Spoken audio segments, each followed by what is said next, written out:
हमें बैंक से पड़ा काम और हमने मकामी बैंक के मालूमात नंबर पर फोन किया। उर्दू के लिए एक चलाइए, फॉर इंग्लिश प्रेस 2।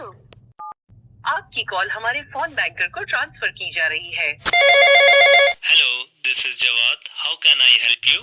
मियाँ साहबजादे, हमने तो उर्दू के लिए एक दबाने पर अमल किया है, इसके बावजूद ये अंग्रेजी। जी बोलिए। अजी बोलते तो जानवर भी हैं, इंसान तो कहता है। जी कहिए। हम कह देते हैं मगर आपको इखलाकन कहना चाहिए था, फरमाइए।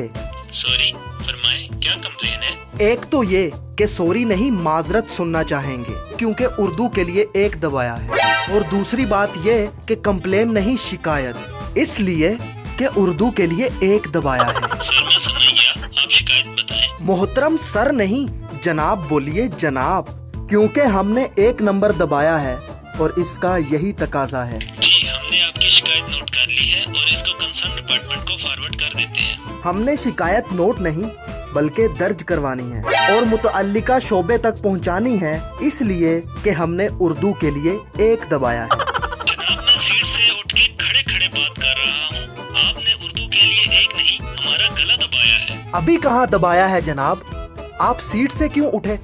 आपको तो नशिस्त से उठना चाहिए था। आपको मालूम नहीं कि हमने उर्दू के लिए एक दबाया है? अब मैं रो दूंगा। अरे मोहतरम सितम जरीफी ये है कि आपकी गुफ्तगू और सुथरा लहजा बता रहा है कि आपका ताल्लुक उर्दू गुफ्तार घराने से है, मगर क्या मुसीबत पड़ी है, आप यूं मुंह टेढ़ा कर कर अपना मजाक बनवा रहे हैं। मेरे बाप की तौबा।